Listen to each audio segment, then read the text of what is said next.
Self-esteem is bullshit. Talent is bullshit. The reason why I say this is because most people have a lot of confidence in themselves for absolutely no reason. It's really pervasive, especially in, I can speak for the United States society, where kids are just told that they're great just because.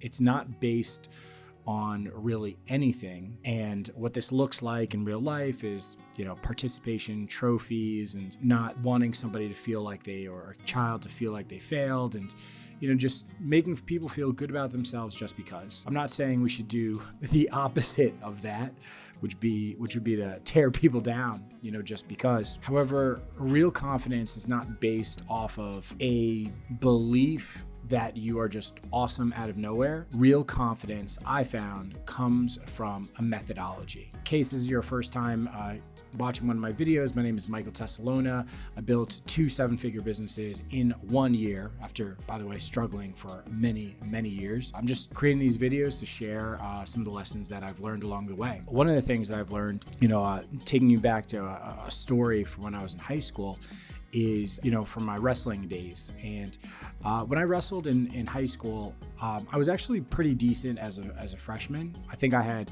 just some natural talent with it, and I really loved it. And I remember that I wrestled against this guy from a neighboring town, and it was a joke how bad I beat him in this wrestling match.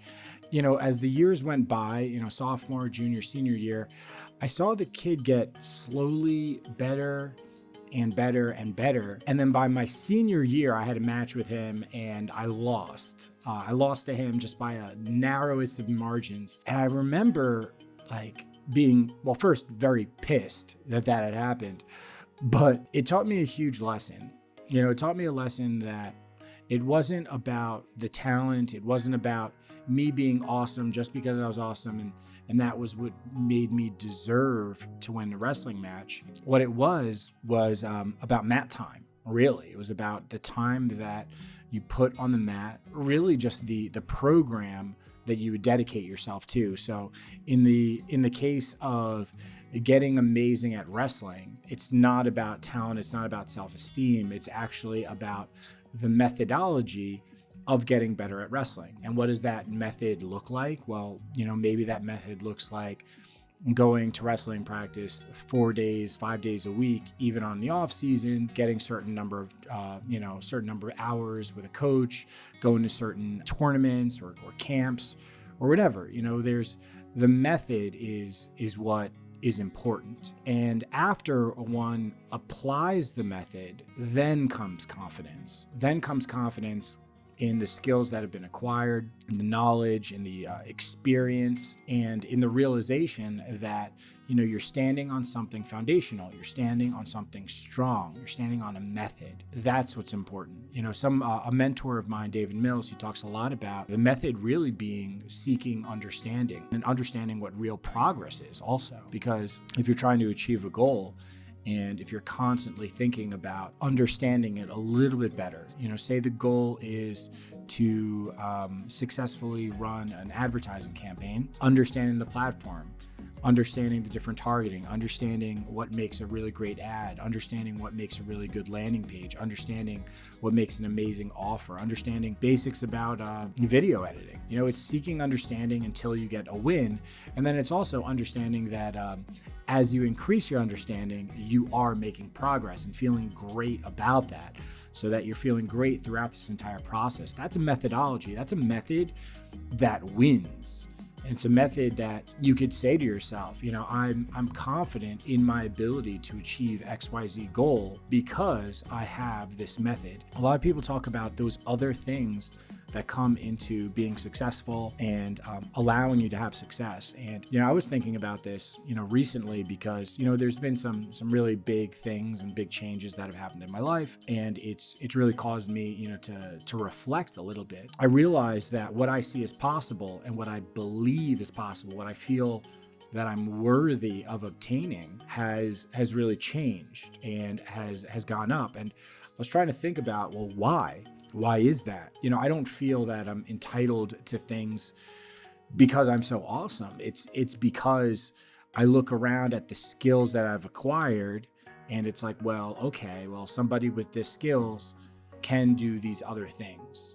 So for example, if you were somebody who just cooked dinner every single night for an entire year for a family of 4, after an entire year, you might look at, even if you've never cooked before in your life and you just started, doing this for a year, at the end of that year, you might look at cooking a Thanksgiving dinner for 20 people and saying like, hey, yeah, that's something that I can do. Is it something that you can do? Or is it someone with those skills, who possesses those skills, can do it? And that's what I mean when I say, your foundation is a method.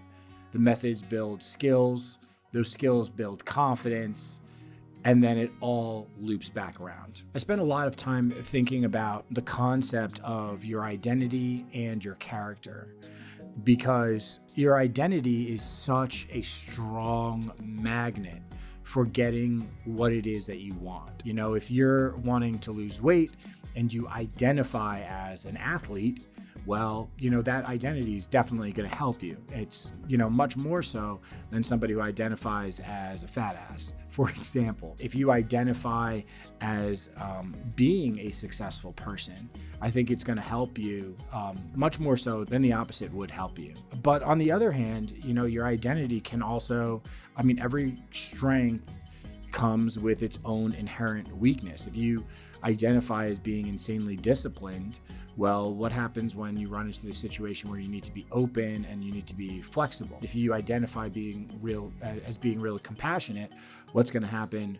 when you need to really lay down the law and be kind of harsh or be kind of straightforward? I think that keeping this idea of your identity is insanely powerful. It can move you towards the right direction, but I think you apply that method of increasing your understanding in order to figure out what identity is going to be useful, what characteristics, what character traits, are going to be useful in this particular thing that I'm facing. I've identified that in the next 3 months, my number one priority is, you name it, working on a business to get it to the first $10,000 per month, working on a relationship that you're in to make sure that you really lock it down and set the foundation right, working to lose 20 pounds, like whatever that is that you're identifying as your top priority. Well, what are the characteristics? What's the identity of the person that's going to make this more possible? What's going to make this easier? But don't get caught up in thinking that you being awesome for no reason whatsoever is ever going to get you there. I hope you liked this video. If you did, like, subscribe. I'll see you soon.